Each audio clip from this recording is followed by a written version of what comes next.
Hello, and welcome to Shop Talk Live, Retail and Consumer Technology Innovation, Learning from China. On today's episode, we are joined by Matthew Brennan, Managing Director at China Channel, and Scott and Anne, founder of Blue and Anta. Over to you, Dan. Well, welcome to the Shop Talk Live. We've got a pretty exciting episode of our webinar series for you today. It's a little bit different. I wouldn't say it's a book review, but certainly we'll be talking about a very exciting new book. I have a copy here, Attention Factory, by Matthew Brennan, the story of Tik-Tok and China's bite dance. That's going to be part of our discussion, but more broadly, we're going to be talking about technology innovation and learning from China. And I'd like to welcome Scott and Anne and Matthew Brennan to join us. Welcome, Scott. Welcome, Matthew. Hey, how are you guys doing? Hey, Dan. Hey, doing good. Well, Matthew, I'm going to give you a really a detailed introduction. You deserve it. You obviously wrote the book, which was the hard bit of work in this discussion. But before I do, Scott, I mean, you're a food industry guru with an interest in the Far East. Would that be an accurate description, do you think? Yes. Why do you have that interest? Just before we go to Matthew, Scott, why are you interested in the Far East? What's your motivation? I've always found retail to be really on the edge in China, Japan, Taiwan, Singapore. A lot of that comes from an absence of legacy technology. We've got lots of legacy here and we kind of build on things. Matthew's the technical person, not I, but all my visits to China, including January this year, many to Japan for 25 years, they haven't just talked about technology, they've always been at that leading edge of technology. And along with that, many global brands have launched their flagship offers in that part of the world, which I think is supported by the technology, by the marketing, which Matthew will talk about, and obviously massive populations of people who consume things. So I found it fascinating.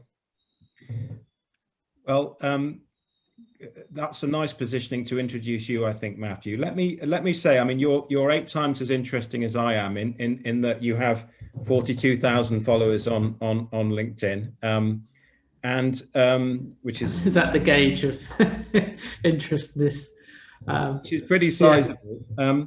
So I mean, you're very much, you know, I'm sure you'll be modest about it, but you're very much a digital expert in China. You know, some of the very big names in China, Tencent, WeChat. And really you're the go-to, I'd say one of the global go-to experts on those businesses and on that technology trend. And you've appeared on Bloomberg, BBC, in The Economist, Wall Street Journal, Financial Times, and many others. So it's a pretty impressive track record, and I'm really delighted that you were prepared to spend the time and join Shop Talk Live. I mean, I think just to tee you up, you've spent 16 years in mainland China, and you are fluent in Mandarin Chinese. And you'd have to be to have obviously written the books that you've written about technology in China. I know this is a pretty big intro, but I'll get to my question in a minute. But I just wanted to sort of, you know, paint the picture a little bit before I ask my first question. But we first met at the NACS Convenience Summit in Shanghai back in 2019. There's a bit of a dark picture of you up on stage there, but I was in the audience, and I think you made a really big impression on the retailers and the suppliers in the audience then, many of whom hadn't been to China for quite a few years. And it was a bit of a revelation, frankly, a very, very strong NACS event. And, you know, obviously, I think one of the things that you did was just really introduce us to the competitive battlefield that is the Chinese internet. And I suppose, you know, what I wanted to sort of start off with asking you about is, how did you get to this position? You know, you've become this tremendous expert on some of the most exciting change globally. How did you get to that point? It's a big question, but what's your backstory? Yeah, it is a long story. So well, thank you for the intro first, Dan. I think you've really, I feel like I've been very lucky. I really have, because when I came to China, I didn't think I would ever be doing what I do today. Like so many people who come to China, the rate of growth of the economy and the dynamism that we see in China means that there's opportunities open there that you don't see in other markets. I was really fortunate enough to be on the ground in China. Well, I consider China my home. I'm basically, in many ways, half Chinese. But it's my business it's a Shanghai business. My wife is Chinese. I have a daughter there. I speak the language, and I use many of the internet services that I write about are services that I use just as much as you would be using Amazon or Facebook, for example, in North America or in Europe. So yeah, to cover this, I think it really kicked off after a long journey of about a decade of already being in China, doing various entrepreneurial things and running research and development for a large educational group in Northeast China, where we're already doing online stuff. I was doing e-learning back in the day. Today you would call that ed tech, but back in the day we called it e-learning, and we built a lot of software for Chinese students with a small team there. But I think the real starting point for this is when WeChat Pay really kicked off in China, which is one of the largest payment providers in China. Together with, you might know Alipay, WeChat Pay is the other big one, and it's got about 900 million monthly active users use WeChat Pay today. So actually, it's got just as much running through it as the more famous names of Visa and MasterCard. It's actually on a similar scale.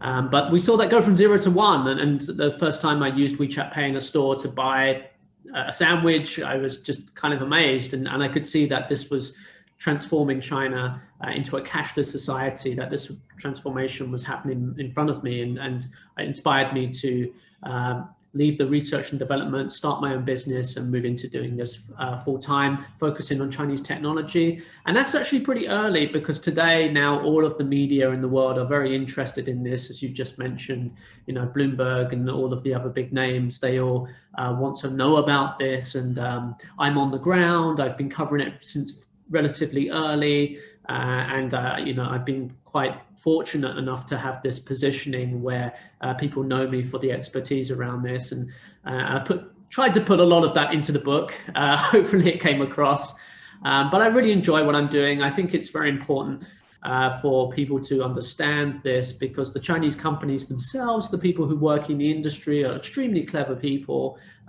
very inspiring what they're doing and very hardworking.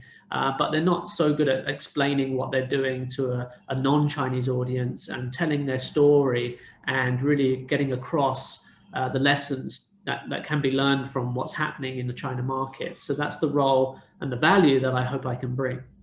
Well, I'd say it's a terrific value, because we need that interpretation in order to learn, and this is something, Scott, I think this is something that you work with retail, you have your Retail Leaders Forum and your Independent Retail Owners Forum. Why are, when you talk to retailers about learning from China, talking to people like Matthew, what's their motivation? Something that I know you're very interested in. Well, best way to answer it is a little story. Last March, the Retail Leaders Forum, we were in Mumbai, and the Tesco member asked the Future Group strategy chief executive, where does Future Group go to learn about retail? And the answer was very clear: we only go to China. There is only one market where we learn. It's not the US, it's not Europe, it's China. And just ahead of that, I'd seen Matthew in London. We'd met and we'd talked. So I kind of joined those two dots together. And all the retail leaders who were in Mumbai said to me, well, hey, now we know where we're going next year. We're going to China. So I think the story is the best way to answer it, with Future Group being India's largest group. And they look to, you know, the technology that Matthew's talking about. Well, there's a very big fundamental shift happening globally, isn't it? Which I think you're speaking to there, Scott. And I suppose, you know, obviously it's great to see NACS focusing on the Far East with their Convenience Summit Asia forums, which I'm sure will progress and develop over the next few years. So there's a big shift. There should be a big shift of focus onto learning from China and the Far East in particular, and which is what you're doing with your groups. Now, this is your book, Matthew. I've done a review and it's published on our website. I very much enjoyed reading it. Tell us about the, and here's some visuals of that. Tell us about the star of the book, if you like, which is ByteDance, and why ByteDance is one of the new challenges to the names that we heard about a few years ago when we were in Shanghai. And then it was Baidu, Alibaba, and Tencent that everybody was talking about. I think they're referred to as BAT, or I don't know how you describe it. No, that's right. That's right. Tell us about the new kid on the block who you wrote about, you know, ByteDance and their incredible rise, because it's one heck of a page turner.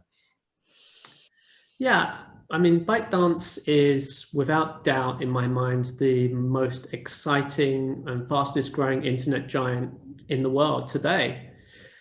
It's the company that Facebook is most scared of. Google's also scared of them. It's really been a fantastic story. This company is only 8 years old. If you can imagine that, it didn't exist in 2011. And in 2012, it was a group of geeks working out of 2 apartments in Beijing, out of very messy apartments covered with just their laptops. And they've grown now to a place where, in terms of who they employ, it's 100,000 people globally.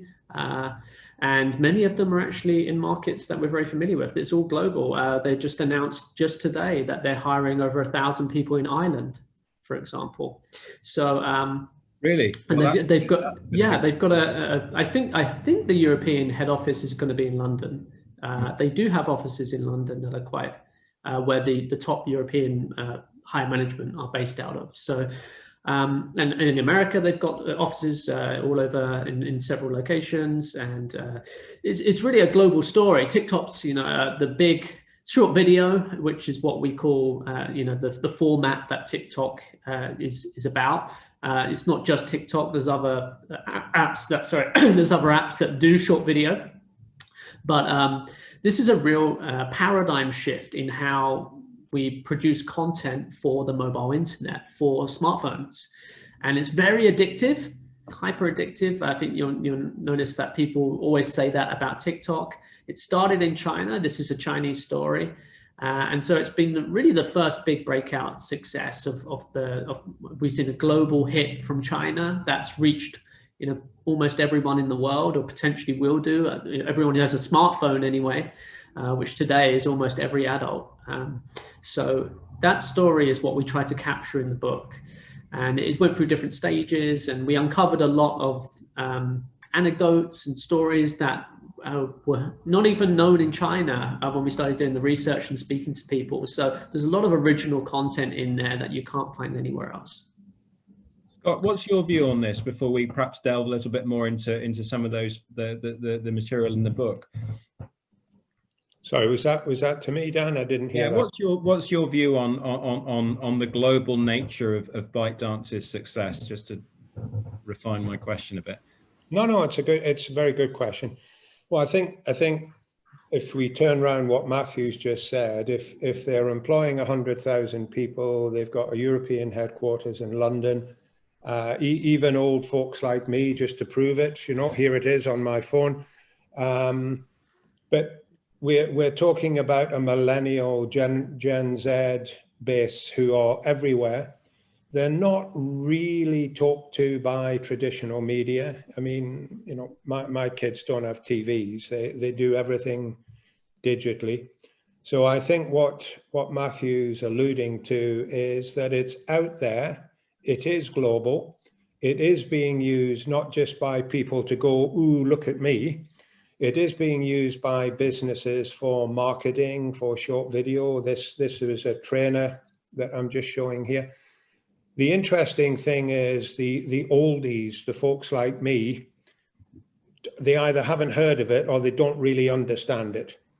But it's there, and you know, Matthew's point is this is massive, and if we don't get to understand it and see what its potential is for both fun and for business, then we will lose out, as will the big American behemoths who came before it. You really do need to understand this technology and what it can actually do for personally, of course, but for your business. Well, that's a really good sort of leads us into the next point very well, actually, Scott, which is, and perhaps we could just show a visual from a presentation you made back at the NACS Convenience Summit Asia in Shanghai in 2019. Matthew, when you talked about WeChat as an operating system for your life in China, now thinking about, and you kind of, we got it, you know, we saw how it was, you know, it was like a Swiss, I think the analogy you used was a Swiss Army knife, you know, it had all these uses. And so the operating system is a good way of describing it. But what about, should we look at TikTok, or it would, obviously the Chinese name is Douyin, isn't it, in terms of Douyin, the app that's in China, but should we be looking at that in the same way? I mean, as obviously WeChat became all these other things, will the same thing happen to TikTok? I think they're very different products. They do compete in some respects in terms of they compete for attention. So we only have so many hours in the day. There's content that you can consume on WeChat, and there's content you can consume on Douyin or TikTok. So in that way, they compete. But in other respects, I think that they fulfill very different needs. WeChat is a super app. It's basically like an operating system. It's like the open web. There's WeChat apps, and most businesses in China have one, and they use that to facilitate transactions and provide services. Whereas Douyin or TikTok is more about entertainment. And entertainment is a good starting point also for e-commerce. So what we found in China is that this experience of short video is very conducive for selling, and it's very conducive for live streaming and virtual gifting. We can actually put games in there as well, and there's all kinds of different experiences that can work on top. You can layer them on top of the core TikTok experience, and ByteDance will do that in places like England. In the next 12 to 18 months, that's where it's going. Because with China here, it really acts as a window into the future very clearly, because everything we've seen so far on TikTok has been something that previously appeared on Douyin 1 to 2 years ago. So it's really nice with something like WeChat. WeChat's amazing in China, but it hasn't really been globally successful. We don't use WeChat that much in England unless we want to communicate with someone in China. And there's reasons for that. Basically, they were late to the messaging wars of 2013. There was a WhatsApp basically dominated most markets, and so once WhatsApp was there, WeChat couldn't come in. But TikTok didn't really have this problem, and so they've been able to basically take the lion's share of this new market. And that provides a lot of opportunity for ByteDance to layer services on top of it. And certainly we can expect them to start offering other services, once they've got their team stable. And also, at the moment, there's a lot of political risk in America. There's with the tensions between China and America. So I think they need to get over that. They're very likely to IPO next year. So they get over that as well. And then I think we can begin to see, I think we'll see it flourish in terms of the offerings. And maybe one day we can call it a super app. Who knows? Now, just on that, on some of the points you've been making there, and I was going to come to this later, but I think this is the right time to talk about it. Social commerce. What is social commerce? Because I think, again, when you use these products every day, it becomes completely understandable. But when you don't, it's quite theoretical. So I think we need a bit of help here. Yeah, social e-commerce is basically a buzz phrase that's been overused quite a bit, but it does speak to something quite core. There is a kernel of truth at the core here, that with things what we traditionally call social networks or social media, where we go to for communication, to connect with others, to seek status with others, or for entertainment purposes, that this activity online can be leveraged into buying things. Basically, it can be used for commerce as well. And the American Silicon Valley giants have been a little bit slow on this one. Essentially, for many years, they've been focused on the ad model, which has worked extremely well for them, to be fair. If we look at the Google and Facebook's valuations today and those charts, they've not done too badly. And advertisement makes a lot of sense if you're a global player where you're trying to reach all kinds of market and you want to monetize in South America and you want to monetize in Russia and you want to monetize in Africa, then advertisement's actually a really good model. But the Chinese companies, which are in the largest market, but it's a single unified market, they've been focused more on e-commerce because for them, the logistics in China are the best in the world. Chinese are very comfortable buying and they have the mobile payments with almost universal adoption. So for them, it makes more sense to focus on that. So this social e-commerce is something that's really flourished in China, where we've seen all kinds of behaviors that come out that we really don't see outside China. But TikTok itself is very likely to be one of the first big players in social e-commerce around the world because this Chinese company is behind it and they fully understand and can take those lessons out of China and hopefully bring them to the rest of the world. So how does this actually work as a user? It's quite simple.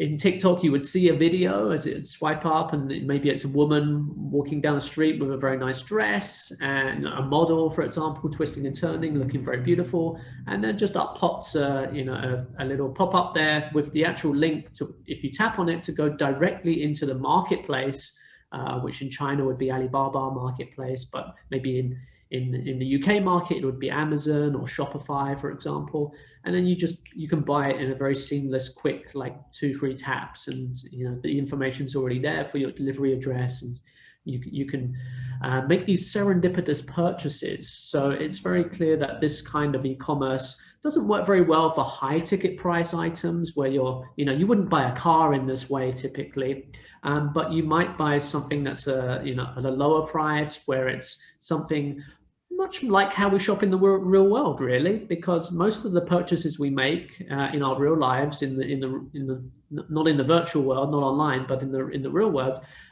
do have an element of serendipity around them, and they have an element of discovery. We often go shopping and we don't know exactly what we want to buy, whereas marketplace e-commerce, where if we think of the search bar driven e-commerce, essentially, right? You kind of have this, you have to have an intent, you have to know what you want to buy, and then you type it into a search bar and you find it and you carefully compare. This is a very different psychological mindset that you're going into the shopping experience. You know what you want to buy, whereas social e-commerce is more about discovery, finding things through content or through your social connections. I find that very persuasive, Scott. Do you like that analogy in terms of perhaps a more natural way of shopping? Yes, I do, Dan. Matthew showed it to Regina and I back in January when we were in Shanghai. And it was very interesting when we got to Hangzhou, where Alibaba is based. Our guide, we were asking her about it, and she went, basically everything I'm wearing I bought because I saw it on the phone, and as Matthew said, it becomes whatever you call it, serendipitous, inspirational, spontaneous. So it was actually happening, and that was the younger generation. The other interesting thing that I found is that we talk about omni-channel retailing. And some people have done a good job. Others have said, yeah, you can buy online and take it back to a store.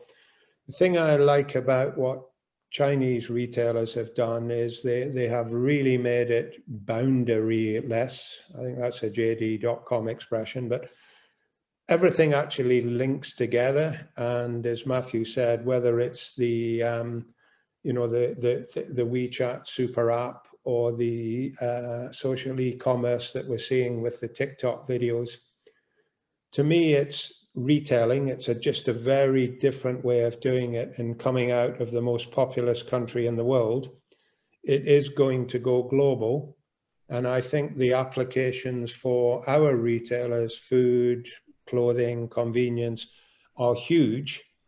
But we really need to get our heads around how we're going to do it, because we are coming from a big legacy, which, perhaps Matthew can back up. Our Chinese friends don't really have that massive legacy, because they're pretty new at new technology. Yeah, they've got the advantage in China that they're really starting from zero. If everything got reset in the 60s and the 70s, and the entire economy was really just grew up through the, didn't really get going properly until the 90s. And so things like offline retail options, malls, supermarkets, cinemas, today it's actually very developed. But even if you roll back the clock 10 years ago, it's quite a different picture. And the options for entertainment or retail offline in many places in China, outside of Beijing and Shanghai, let's say, where those are global cities where everything would be in the center of Shanghai. It's as good as anywhere else in the world. I'm not talking about there. I'm talking about the rest of China, the 98% of people who don't live there.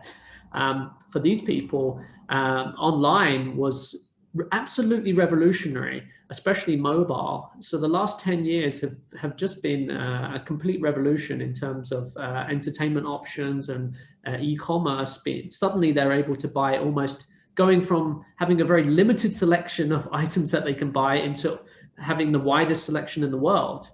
And they being spoiled with the 11/11 shopping festival and the biggest discounts and the best entertainment around shopping that you could possibly imagine.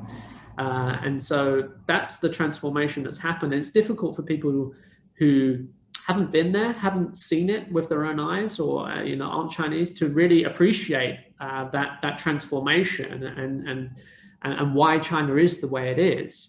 And with COVID, fortunately, the silver lining of COVID is the rest of the world has caught up a little bit with China and fast forwarded things like e-commerce, like food delivery. And it's still behind China, actually, but I think we've got a lot more used to that. And in China, this stuff's taken for granted. If you're in Shanghai, you can pretty much order anything you want. It arrives in 30 minutes. Is the sort of industry standard. So, and Chinese are the most demanding consumers because of that. They're very picky and they are spoiled. Yeah. So this is the environment that we live in, the reality for Chinese consumers today. So for retailers, I think it does offer lessons, and it can be a window into the future for sure. Scott and I were joking just before you joined us, Matthew, that I told Scott that last night I came across these funny round metal discs of different sizes in a pot in my house, and I looked at them and I thought, I do recognize them, but I'm not quite sure what they're for. And then I discovered that I could go to the shop, and that if I gave them to the shopkeeper, he gave me stuff back, and which was quite a revelation for me, because it's I've got out of the habit of money, and you're right. I think there's been a massive shift here, because in all countries that have had the same pandemic experience towards contactless. Yeah, and China, it hasn't even stopped yet. They're moving into a fully digital currency that's being tested just in the past few weeks. It's made quite big news headlines around the world, so some of the listeners might know that already. China hopes to completely digitalize their currency in the next few years and be the first country to do that. And seems like they're making material progress towards that goal. What will that look like? Because I think it's obviously a very interesting topic just to consider. How will that affect daily life? Yeah, actually, to be honest, Chinese are already paying for everything with their phone already, but they're using WeChat Pay and Alipay. So in terms of the behaviors, I don't expect a big change there. It's more of the back end, I think, that's where it's going to be huge changes. But why are they able to do this? Why are they so confident that they're able to do this is because of what they've seen with mobile payments over the last 6 years, and the universal adoption and the ease of which that transition eventually did happen. And we see that Chinese consumers are very accepting of change. And so the government really, this is more of a, I think the digital currency is more about the potential here for the back-end infrastructure, where the government can see potentially every transaction that's happening, and monitor that, and that has huge potentials. Well, there's obviously this privacy aspect of that, right, which people were obviously concerned about. But in terms of monetary policy and tracking with the government today, with quantitative easing that we see around the world, that's still a very blunt tool that is used by governments in many respects, right? This would add a layer of accuracy, a degree of accuracy that we just, we can't possibly achieve at the moment, where they could really be able to control the economy with tools that, a new set of tools, essentially. So I think the economists and the financial guys are really excited about that, and sort of working out what will be the potential. And then there's blockchain in there as well. I don't profess to be an expert on blockchain. It gets really complex, but there's lots. They're definitely thinking about using blockchain technology as part of this new layer of infrastructure financially as well. So there's a lot going on. It's like I say, it's not what I don't really deal with blockchain that much, but there's groups coming in all the time into China up until recently to learn about this. There's consensus that this is where the new innovation will be happening.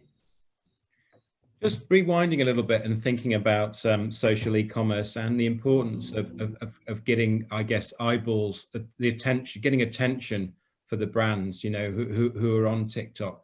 I think a big part of the book, which I found fascinating, was how that can be done. And it's not just about great content, is it? Sorry, say that again, Dan. So it's not just about creating great short videos. There's a lot more to getting attention for brands and individuals on TikTok than and obviously social commerce comes behind that. You've got to get the attention before you can get the volume.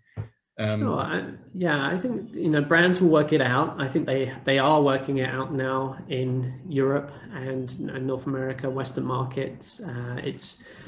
This year, TikTok did start to launch things like what they call TikTok for Business, which is advertisement services basically.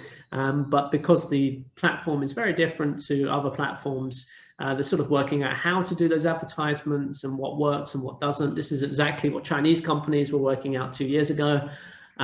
It is a very effective, actually, once you get the right formats. And then I think the e-commerce is still yet to come, but then that would be layered on top of that. So yeah, there's definitely a learning curve for brands. But typically, where businesses and merchants want to go, they'll go wherever the attention is. And this app is really sucks up a lot of attention. So the brands and the marketers tend to follow that. Yeah, we can be confident that there'll be a lot more activity, in the next few years. Now, perhaps we could just pull up an image. It's a Jack Ma quote, but just thinking about what's happening in Chinese retail today. There's a picture of, I think we have a picture of Jack Ma, and then we thinking about the retail that we saw. This was a couple of years ago in Shanghai. We went on to see the Alibaba offline format, which is Fresh Hippo, which we were very interested in.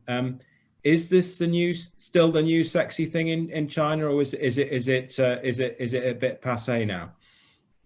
Yeah, I think Fresh Hippo was quite revolutionary about 2 years ago. Now it's just industry standard already. So yeah, in China, these kind of things, the competition is very fierce in the local market. And once some new innovations do come out, they will be onboarded by everyone pretty much. So the standards that Fresh Hippo introduced into the market have been, widely adopted. Having said that, I think they still do lead in terms of their brand. It's a prestigious brand, and I think they do have the best in-store experience. So they still have an advantage, and they're still leading that experience and that style of supermarket. So, but yeah, you're exactly right. What you alluded to, that this stuff, nothing in China will stay. The market just moves so fast that every year there's new things coming out. Now, Scott, thinking about the consumer in Europe particularly, and let's look at the UK, do you think, obviously the consumer is changing ahead of some of the retail formats, if you like, and their ability to exploit this opportunity? But do you see, I mean, I've got something in my mind, I'm just wondering if you have too, but do you see some of the retailers starting to explore different kinds of retail in the big city centres in the UK, which in some ways reminds you a bit of what you've seen in China a couple of years ago? Yeah, absolutely, Dan. I mean, you and I had a great visit to the Morrison's Market Kitchen in Manchester last week. I'm a big Fresh Hippo fan. I mean, I think they do a fantastic job, and I've got my Alipay on my phone here as well. So there was some similarities. The only bit that was missing is what Matthew's talked about, is everything in China started from here, whereas obviously we are going back to that now, or catching up with it. So I think we've got some really differentiated offers, but it's very difficult to describe to people. It's like showing people a PowerPoint and everyone goes, I get that. And then as Matthew did when Regina and I were there, he said, look at this, and you suddenly go, I get it. And I guess that's why the folks in India were actually saying, we go to China. I think the second part of your question comes back to strategy. I'm not doing geopolitics here, but the Chinese government has a digital strategy. The Indian government has a digital strategy. So you've got the two biggest populations in the world. If the UK government has a digital strategy, I don't know about it.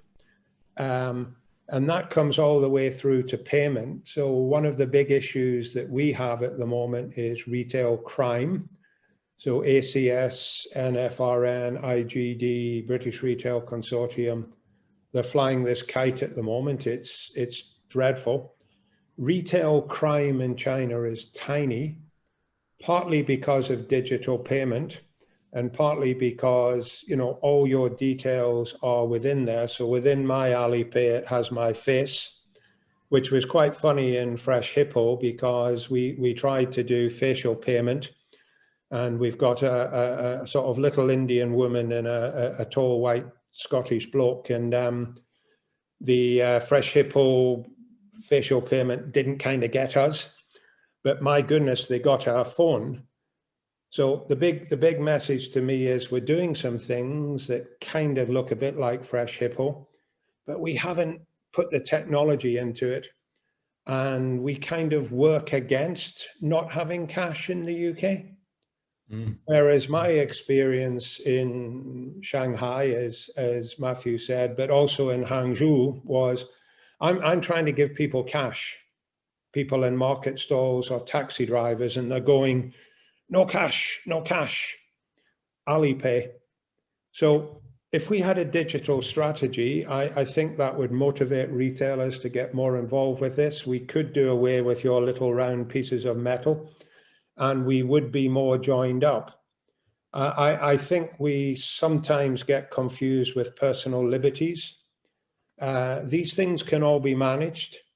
It's managed in China, and I think it could be managed here. But until we get to having a digital strategy, I'm not sure we can get anywhere near what our Chinese friends are doing.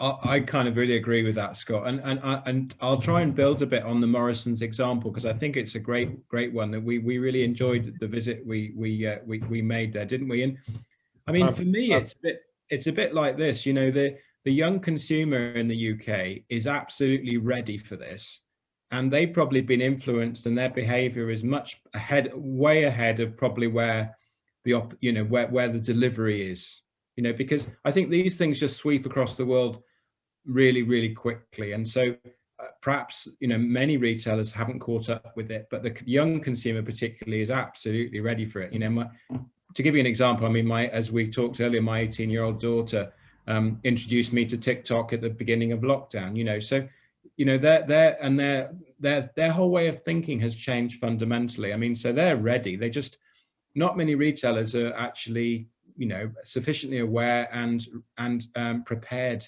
to take that opportunity.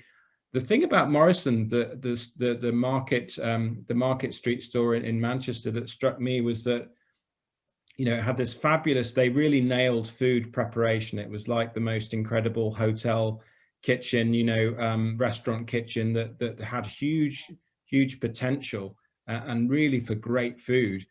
And really that it wasn't just a sort of single store idea. It was a bit like thinking back to your presentation in Shanghai, Matthew, when you talked about, you know, the offline online strategy for someone like Fresh Hippo. Really, they want most of the business to be online, and the offline store is really the showpiece. And you know, so in some ways, I agree with you, Scott. I don't think it's been taken far enough, but I think Morrison's with that store have got to somewhere new, and young people understand that, and that's why they'll be really busy, you know, because it kind of works. Yeah, I'd go along with that, and I'm probably going to come back to one of the points I made. I thought I understood it, and then when I got there, and then Matthew explained it to us and told us where to look and what to look at, so we went and looked at it and went, I didn't understand it in the slightest. But, you know, it wasn't just Fresh Hippo. Brands that we know, like Aldi, we visited one of their flagship stores in Shanghai. It was one of the best Aldis I've ever visited anywhere. And it was all digital. You could be online, you could do it on your phone. It was all seamless, boundaryless. And the Starbucks, the great Starbucks as well, with of course, yeah, the Starbucks Reserve Roastery was fantastic in Shanghai. So, you know, they've really pushed all those things, and I think, as Matthew said, it's normal now. Whereas when we look at it, we go, wow, you know, it's normal. It's normal. Fresh Hippo is normal. Well, I think we really got somewhere with that, you know, but we shouldn't. It's late at night. So are you in Shanghai, Matthew, or you're in Beijing? You put your mic back on, Matthew. Yeah, you're muted. Sorry, I turned off to keep it quiet. No, yes, it is late. No, I'm in Bangkok, and I'll be back in London in next month, and back to China in January. So because of COVID, lots of the people like myself who were outside when they cut off, we got stuck outside China. So that gave me time to write the book, though. So that was good. Oh, very good. Well, I suppose the point I was going to make to your point, Scott, is that the only way we really learn is by going to look at it ourselves. And we look forward to doing a lot more of that in places like China, Matthew. So look, we've taken up a lot of your time. We really appreciate it. And you know, it's just such an interesting topic, because you start to see the future, don't you? So really appreciate your time on Shop Talk this afternoon. And Scott, you know, really very helpful support in terms of you know, your understanding of this topic and interest in it as well. Thank you. Yeah, thank you, Dan. Thank you for inviting me on. Pleasure, and good luck with your book. And you know, if you haven't bought it, folks, it's worth, it really is worth a read. And you know, you start to see the future of retail, I think, coming forth in that book. So well done, Matthew. And look forward to seeing you in China, hopefully early in 21, or perhaps middle of 21. Yeah, me too. Exactly. Yeah. Great. Okay. Good. Well, thanks very much, guys. Well, Well, that was so we'll meet again soon, no doubt. Well, that was a pretty fascinating chat, starting to sort of tease out some of the latest ideas in technology which are happening right now in a very recovered Chinese economy. You know, I guess we're starting to see some of them coming through in the young consumers in our markets, even perhaps before we realize it. If we really look hard, the future is happening here too. It's just it's not always obvious. Just looking ahead for the next edition of Shop Talk before we finish today, this will be on the 11th of December. And we're calling it the most important store of 2020. It's been quite an interesting year. I think that's a word that the Chinese use to describe a year that's been quite tough, and it's certainly been quite tough. But it's also been full of retail innovation, because retailers don't give up easy, and they've been fighting hard to actually succeed through this challenge. And we'll be looking at some of the fantastic stores that we've reviewed through 18 episodes of Shop Talk Live on the 11th of December. So try and join us then. If you do, you'll get the pre-watch, which is a virtual store tour of the new Asda On The Move format, which EG Group have only recently opened, and could be a very important store, that one. So look forward to catching up then, and thanks for watching.